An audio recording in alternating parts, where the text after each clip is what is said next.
नमस्कार साथियों, स्वागत है आपका आज की एपिसोड में।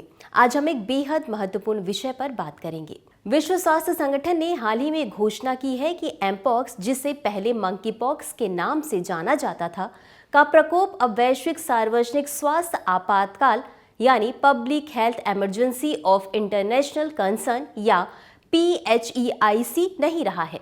यह निर्णय मामलों और मौतों में लगातार गिरावट के आधार पर लिया गया है, विशेष रूप से कॉन्गो और अन्य प्रभावित देशों जैसे बुरुंडी, सिएरा लियोन और युगांडा में।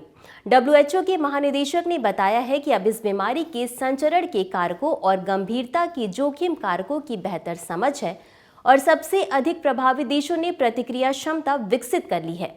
हालांकि WHO ने यह भी स्पष्ट किया है कि आपातकाल की घोषणा हटाना इसका मतलब यह नहीं है कि खतरा पूरी तरह खत्म हो गया है।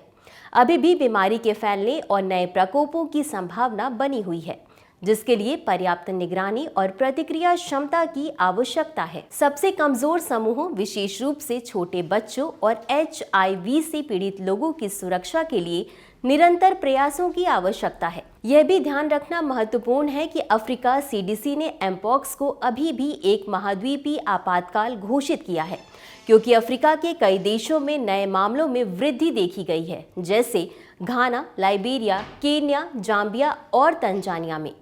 इसी के साथ अब समझ लेते हैं कि एमपॉक्स होता क्या है। दरअसल यह एक वायरल जूनोटिक बीमारी है, जिसका अर्थ है कि जानवरों से मनुष्यों में फैल सकती है। यह ऑर्थोपॉक्स वायरस जीनस से संबंधित है। आपको बता दें कि पश्चिमी अफ्रीका में बंदरों में मंकी पॉक्स का पहला मामला 1958 में और मनुष्यों में 1970 में सामने आया था। इसके बाद नाइजीरिया में 2017 में इस बीमारी का सबसे बड़ा प्रकोप देखा गया। मानव संक्रमण के शुरुआती लक्षणों में बुखार, सिरदर्द, मांसपेशियों में दर्द, पीठ दर्द और लिम्फ नोड्स में सूजन शामिल है। इन शुरुआती लक्षणों के बाद आमतौर पर चेहरे और शरीर पर रैशेस विकसित हो सकते हैं, जो मवाद से भरे घावों के रूप में भी हो सकते हैं। अधिकांश संक्रमित व्यक्ति कुछ हफ्तों के भीतर ठीक हो जाते हैं, लेकिन कुछ लोगों में गंभीर बीमारी या यहाँ तक कि मृत्यु भी हो सकती है। एमपॉक्स मनुष्यों के बीच मुख्य रूप से संपर्क से फैलता है, जिससे संक्रमित व्यक्ति के चकत्ते, तरल पदार्थ या घावों के सीधे संपर्क में आना और बिस्तर या कपड़े जैसी दूषित वस्तुओं के संपर्क में आना शामिल है। यह संक्रमित जानवरों के काटने या खरोंचने से भी फैल सकता है। बात करें इसके उपचार की, तो एमपॉक्स के लिए कोई विशिष्ट इलाज नहीं है, लेकिन इसके लक्षणों को मैनेज करने और गंभीर बीमारी को रोकने के लिए कई उपाय और एंटीवायरल दवाएं उपलब्ध हैं। अधिकांश मामलों में मरीज की सहायक देखभाल करना है, यानी बीमारी के लक्षणों को कम करना और जटिलताओं को रोकना होता है। इसमें दर्द और बुखार के लिए दवाइयां देना, शरीर में पानी की कमी दूर करने के लिए तरल पदार्थ देना और चकत्तों को सही देखभाल करना शामिल है, ताकि संक्रमण न हो। इसका मकसद मरीज को आराम देना और बीमारी को बढ़ने से रोकना है, ताकि वह बेहतर महसूस कर सके। वहीं गंभीर मामलों में या कमजोर प्रतिरक्षा प्रणाली वाले व्यक्तियों के लिए एंटीवायरल दवाएं जैसे कि टैकोविरिमेट का उपयोग किया जा सकता है। यह दवा विशेष रूप से ऑर्थोपॉक्स वायरसों के इलाज के लिए विकसित की गई है और एमपॉक्स के इलाज में भी प्रभावी पाई गई है।